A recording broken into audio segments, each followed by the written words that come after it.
بسم اللہ الرحمن الرحیم۔ السلام علیکم۔ کروڑوں درود و سلام خاتم النبیین تاجدار ختم نبوت حضرت محمد صلی اللہ علیہ وآلہ وسلم پر۔ ناظرین گرامی، اس ویڈیو میں سورہ حجرات آیت 6 کا نشان نزول اور ترجمہ بیان کیا جائے گا۔ ترجمہ: اے ایمان والو، اگر کوئی شریر آدمی تمہارے پاس کوئی خبر لائے جس میں کوئی شکایت ہو تو بغیر تحقیق کے اس پر عمل نہ کیا کرو، بلکہ اگر عمل کرنا مقصود ہو تو خوب تحقیق کر لیا کرو۔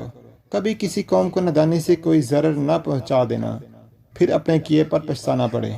شان نزول: اس آیت کے نزول کا واقعہ ابن کثیر نے بحوالہ مسند احمد یہ نقل کیا ہے کہ قبیلہ مستلق کے رئیس حارث بن زرار بن ابی زرار، جن کی صاحبزادی حضرت جویریہ بنت حارث امہات المؤمنین میں سے ہیں، یہ فرماتے ہیں کہ میں رسول اللہ صلی اللہ علیہ وسلم کی خدمت میں حاضر ہوا تو آپ نے مجھے اسلام کی دعوت دی اور زکوٰۃ ادا کرنے کا حکم دیا۔ میں نے اسلام قبول کیا اور زکوٰۃ ادا کرنے کا اقرار کیا اور عرض کیا کہ اب میں اپنی قوم میں جا کر ان کو بھی اسلام اور ادائے زکوٰۃ کی طرف دعوت دوں گا۔ جو لوگ میری بات مان لیں گے اور زکوٰۃ ادا کریں گے، میں ان کی زکوٰۃ جمع کر لوں گا اور آپ فلاں مہینے کی فلاں تاریخ تک اپنا کوئی قاصد میرے پاس بھیج دیں تاکہ جو زکوٰۃ میرے پاس جمع ہو اس کو سپرد کر دو۔ پھر جب حارث نے حسب وعدہ ایمان لانے والوں کی زکوٰۃ جمع کر لی اور وہ مہینہ اور تاریخ جو قاصد بھیجنے کے لیے طے ہوئی تھی گزر گئی اور آپ صلی اللہ علیہ وسلم کا کوئی قاصد نہ پہنچا، تو حارث کو یہ خطرہ پیدا ہوا کہ شاید رسول اللہ صلی اللہ علیہ وسلم ہم سے کسی بات پر ناراض ہیں، ورنہ یہ ممکن نہیں تھا کہ آپ وعدے کے مطابق اپنا آدمی نہ بھیجتے۔ حارث نے اس خطرے کا ذکر اسلام قبول کرنے والوں کے سرداروں سے کیا اور ارادہ کیا کہ یہ سب رسول اللہ صلی اللہ علیہ وسلم کی خدمت میں حاضر ہو جائیں۔ دوسری طرف واقعہ یہ ہوا کہ حضرت صلی اللہ علیہ وسلم نے مقررہ تاریخ پر ولید بن عقبہ کو اپنا قاصد بنا کر زکوٰۃ وصول کرنے کے لیے بھیج دیا تھا، مگر ولید بن عقبہ کو راستے میں یہ خیال آیا کہ اس قبیلے کے لوگوں سے میری پرانی دشمنی ہے، کہیں ایسا نہ ہو کہ یہ مجھے قتل کر ڈالیں۔ اس خوف کے سبب وہ راستے سے ہی واپس ہو گئے اور رسول اللہ صلی اللہ علیہ وسلم سے جا کر یہ کہا کہ ان لوگوں نے زکوٰۃ دینے سے انکار کر دیا ہے اور میرے قتل کا ارادہ کیا۔ اس پر رسول اللہ صلی اللہ علیہ وسلم کو غصہ آیا اور حضرت خالد بن ولید کی سرکردگی میں مجاہدین کا ایک دستہ روانہ کیا۔ ادھر مجاہدین کا یہ دستہ روانہ ہوا، ادھر سے حارث اپنے ساتھیوں کے ساتھ حضور صلی اللہ علیہ وسلم کی خدمت میں حاضری کے لیے نکلے۔ مدینہ کے قریب دونوں کی ملاقات ہو گئی۔ حارث نے ان لوگوں سے پوچھا کہ آپ کن لوگوں کی طرف بھیجے گئے ہیں؟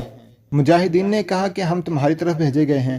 حارث نے سبب پوچھا تو ان کو ولید بن عقبہ کے بھیجنے کا اور ان کی واپسی کا بتایا گیا، اور یہ کہ ولید بن عقبہ نے رسول اللہ صلی اللہ علیہ وسلم کے سامنے یہ بیان دیا ہے کہ بنی مستلق نے زکوٰۃ دینے سے انکار کر دیا ہے اور میرے قتل کا منصوبہ بنایا۔ حارث نے یہ سن کر کہا کہ قسم ہے اس ذات کی جس نے محمد صلی اللہ علیہ وسلم کو رسول برحق بنا کر بھیجا ہے، میں نے ولید بن عقبہ کو دیکھا تک نہیں اور نہ وہ میرے پاس آئے۔ اس کے بعد حارث جب رسول اللہ صلی اللہ علیہ وسلم کی خدمت میں حاضر ہوئے تو آپ صلی اللہ علیہ وسلم نے فرمایا کہ کیا تم نے زکوٰۃ دینے سے انکار کیا اور میرے قاصد کو قتل کرنے کا ارادہ کیا تھا؟ حارث نے کہا کہ ہرگز نہیں، قسم ہے اس ذات کی جس نے آپ کو پیغام حق دے کر بھیجا ہے، نہ وہ میرے پاس آئے اور نہ میں نے ان کو دیکھا۔ پھر جب مقررہ وقت پر آپ کا کوئی قاصد نہ پہنچا تو مجھے خطرہ ہوا کہ شاید مجھ سے کوئی غلطی سرزد ہو گئی ہے جس پر آپ ناراض ہیں، اس لیے میں خود آپ کی خدمت میں حاضر ہو گیا ہوں۔ حضرت حارث رضی اللہ عنہ فرماتے ہیں کہ اس پر سورہ حجرات کی یہ آیت نازل ہوئی۔ بعض روایات میں ہے کہ ولید بن عقبہ حسب حکم بنی مسلک میں پہنچے۔ اس قبیلے کے لوگوں کو چونکہ یہ معلوم تھا کہ اس تاریخ پر حضور صلی اللہ علیہ وسلم کا قاصد آئے گا، یہ تعظیماً بستی سے باہر نکلے تاکہ ان کا استقبال کر سکیں۔ ولید بن عقبہ کو شبہ ہو گیا کہ شاید یہ پرانی دشمنی کی وجہ سے مجھے قتل کرنے آئے ہیں، یہیں سے وہ واپس ہو گئے۔ واپس جا کر حضور نبی کریم صلی اللہ علیہ وسلم سے اپنے گمان کے مطابق یہ کہہ دیا، وہ لوگ زکوٰۃ دینے کے لیے تیار نہیں، بلکہ وہ تم میرے قتل کے در پہ ہو گئے۔ اس پر نبی کریم صلی اللہ علیہ وسلم نے حضرت خالد بن ولید کو بھیجا اور یہ ہدایت فرمائی کہ خوب تحقیق کر لیں، اس کے بعد کوئی اقدام کریں۔ خالد بن ولید نے بستی سے باہر رات کو پہنچ کر قیام کیا اور تحقیق حال کے لیے چند آدمی بطور جاسوس بھیج دیے۔ لوگوں نے آ کر خبر دی کہ یہ سب لوگ اسلام اور ایمان پر قائم ہیں۔ نماز اور زکوٰۃ کے پابند ہیں، اور اس کے علاوہ کوئی بھی بات خلاف اسلام نہیں پائی گئی۔ حضرت خالد بن ولید نے واپس آ کر حضور صلی اللہ علیہ وسلم کو یہ سارا واقعہ بتایا، اس پر یہ آیت نازل ہوئی۔ یہ ابن کثیر کی متعدد روایات کا خلاصہ ہے۔ اس آیت سے یہ ثابت ہوا کہ کوئی شریر فاسق آدمی اگر کسی شخص یا قوم کی شکایت کرے، پر کوئی الزام لگائے، تو اس کی خبر یا شہادت پر بغیر تحقیق کے عمل کرنا جائز نہیں۔ جس طرح سے آج کل سوشل میڈیا پر ہو رہا ہے کہ کوئی بھی سچی جھوٹی خبر آتی ہے اور ہم بغیر تحقیق کے اس کو شیئر کرتے جاتے ہیں، چاہے اس سے ملک کا نقصان ہو اور غداروں کا فائدہ، یا کسی انڈیویجول کو نقصان ہو، بھلے اس کی زندگی برباد ہو جائے، ہمیں اس سے کوئی فرق نہیں پڑتا۔ ایسا نہیں کرنا چاہیے، اس سے منع کیا گیا ہے۔